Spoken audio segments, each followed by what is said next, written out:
was started by some sailors, a husband and a wife from California, 20 some years ago, and they opened it up like Mama Connie's. So this place was for orphans and abandoned children, and they've run it for 20 some years, but now they're ready to retire, but they have no retirement plan and they have no pension, no nothing. So they're pretty frustrated because they're trying to sell it for 1.5 million US dollars, and nobody wants to buy it for that unless they're Cartel. But even Cartel has not put in an offer. It's been a year and a half. So he doesn't know what to do because they can't retire, but they've spent their whole lives giving, well, a giant portion of their lives trying to give back and help these people. So he's in a predicament. But Sheldon and I had the idea that maybe Mama Connie would like to move her establishment closer to Rio Dulce so we can all work together and we can start implementing some of our programs and be visiting multiple times per week because it's so much closer. And this new place potentially would be more open. It's a farm, so the girls could run and play safely without bars.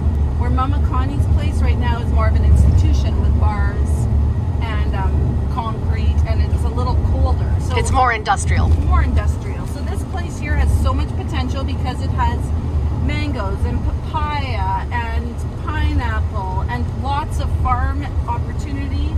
It also has all kinds of workshops, multiple homes. Wow. So if we wanted to move, say, Beto and Jenny in the future, or Wendy and Luis in the future, onto the property to care for Raquel when she moves to 18, so Raquel could have her own house where she could practice independence in a safe environment, cooking and cleaning on her own.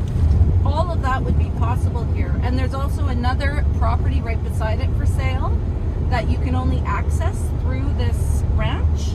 So we're also trying to raise money to buy that property so we can start a subdivision, again, for the girls like Raquel, if she would want to put some money down on an inexpensive piece of land and build a small house where she could also start placing some roots, thinking about her future in a safe environment where she's surrounded by a community of safe people that are all willing to help one another. Hi, so I'm having an interview today with my friend here whose name is Mike, and he's going to tell you a story about how he started an orphanage here in a place called Ceja, Rio Dulce, and it's in Guatemala. So we just met, and he's going to tell you a little story and a little background on how he started this ministry. Well, it's a long story, but I'll try to. We originally came down here to join another ministry, and then they left and we stayed, and everything just kind of started evolving. And we started feeling like there was no Christian orphanage here at the time, so we felt like, I guess God's putting on our heart that it's time for a Christian orphanage. And so while we're running a medical clinic, we ran a medical clinic for about 7 years. And you came here and you were living on a river? We were living on our boat downriver. Okay. And then we moved into a little village, and then we moved out onto the lake. Well, while we were running the clinic, we had women were bringing us their babies, wanting us to take their babies because they couldn't afford them, and whatever the reason was. They had too many kids already, and you can't just take in kids. So that's when it really got put on our hearts that we needed to build a place for kids. And at one point you said to God, I'll do anything, but don't make me take care of children, well, right? In the beginning, yeah, we helped start a church in Florida and told the pastors, look, we'll help with anything, but we're not working with the kids. And we've been 25 years now with kids. So never say never. And if you want to make God laugh, make plans. That's right. That's right. And if you want him to really laugh, try to stick to those plans. So anyway, we've we did the medical clinic. We did feedings up in the mountains. We did medical clinics. in remote villages. And then we started building Rancho Esperanza, which is the orphanage. And then all the other stuff stopped. We didn't have time to do, we couldn't do everything. We were trying to, and then God said, look, you got to do something right. You know, if you do too many things, you can't do any of it right. So that's when we kind of focused on the orphanage. And so it's been 25 years, and you've had different mission teams that have come up before COVID that were helping you a lot with finances and doing repairs and building and what have you, whatever you needed for maintenance. But then as of COVID, that all stopped. Right. So where are you now? Now we are trying to sell the place. We've rehomed. All the kids have been moved into different homes. So we're just trying to sell the 40 acres here. And what's your hope for this place? Well, I'd like to see it continue on with ministry, but we just can't. I'm getting too old. We just can't do it anymore. Mm-hmm. And it's too hard with the kids. It just started getting too hard hearing their stories and then having to watch them leave and get new ones. Just emotionally draining. It just drained us both. So basically, we're ready to. I don't know. I can't say retire, but semi-retire, I guess. So if you sell this place, what would you say for you and your wife? What waits for you?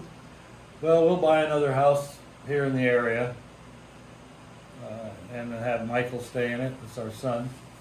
And how did you meet Michael? He was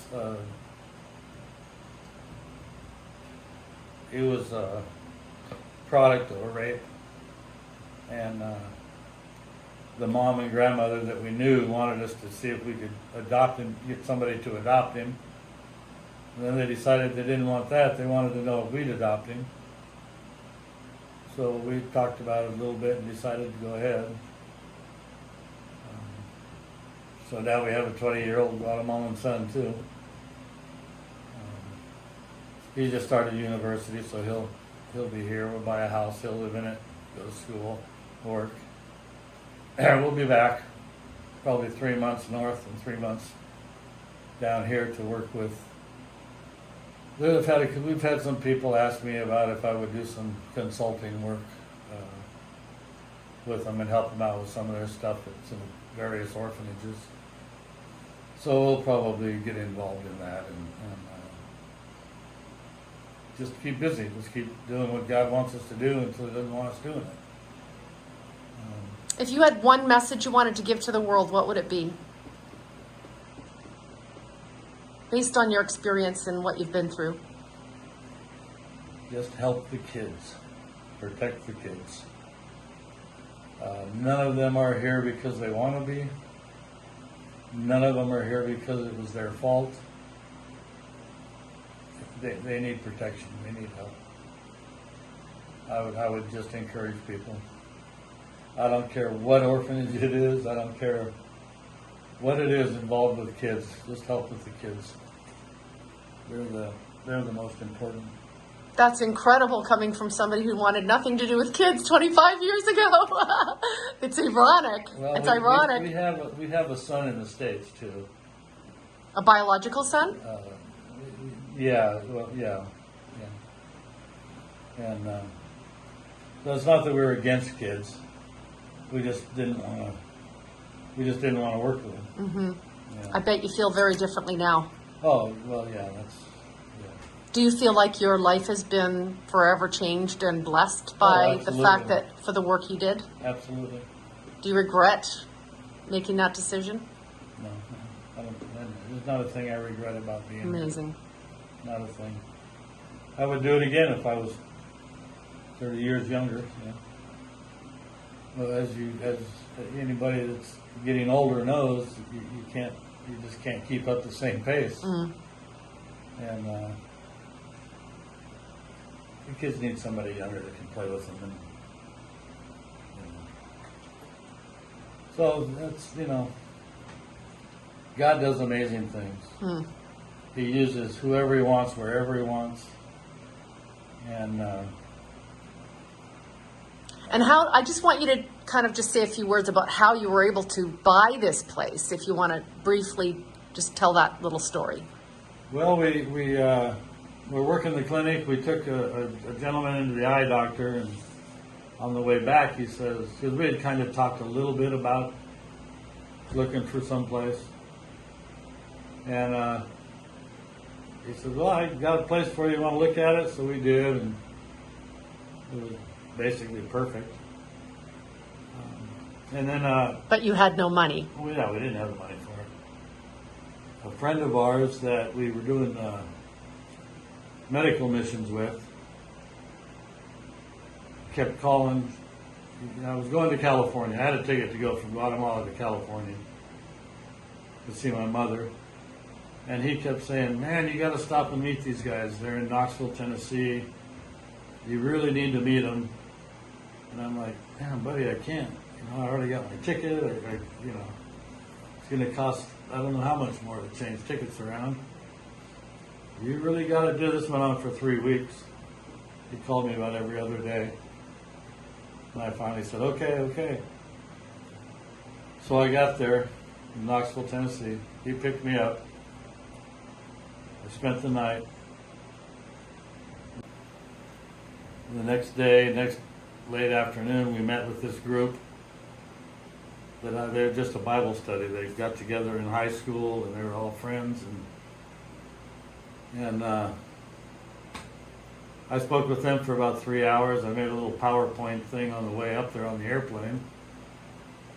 And I spoke with them, and we visited and had, talked about what our vision was, what we felt led to do. And two of them had adopted children from Guatemala, so they really wanted to get involved in an orphanage. And when they heard what God had put on our heart and saw the property and everything, Saw pictures of it. saw pictures of the property, we the next day I left. I went to California. The second day I was there, I'm out on the porch having a cup of coffee, and this guy calls me that I now have known for 3 hours. And he says, we want you to buy that property when you get back to Guatemala. We're gonna invest in it. We'll deposit the money. It'll be ready. Just buy it when you get back. And that's where it started. And then they raised funds. Everything that we built here has been built through donations and grants, and it's been an interesting process. And you originally had a 5-year plan, and it all got built within 3? We had a 5 to 10 year, and for the buildings that are here, the church was down the road. But 3 years, 3.5 years at the most, we had 3 houses, the church, the kitchen. It was already done. That we didn't expect for a few years more, Amazing.